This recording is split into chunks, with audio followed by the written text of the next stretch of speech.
So, ayan guys, meron tayong ginawa ngayon. Kalabasa siya na ookoye natin.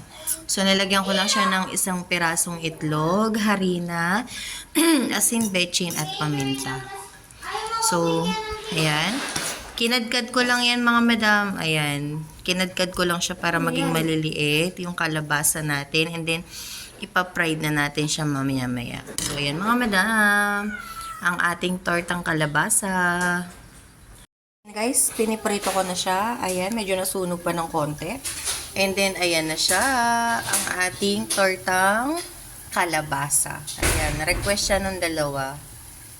So, kung ano nyo, napapanood nyo doon sa FB ko, lagi kami nagluluto niya kasi paborito nila. So, ayan mga madam. Ayan. Ready na. Mga madam, yan na ang ating nilutong kalabasang tinorta. So, ayan, may partner siya na ketchup. So, ready na po ang hapunan. Tara na po. Ayan. Alas 5 po ulit, kakain na kami mga madam. Naka-ready na. Ayan.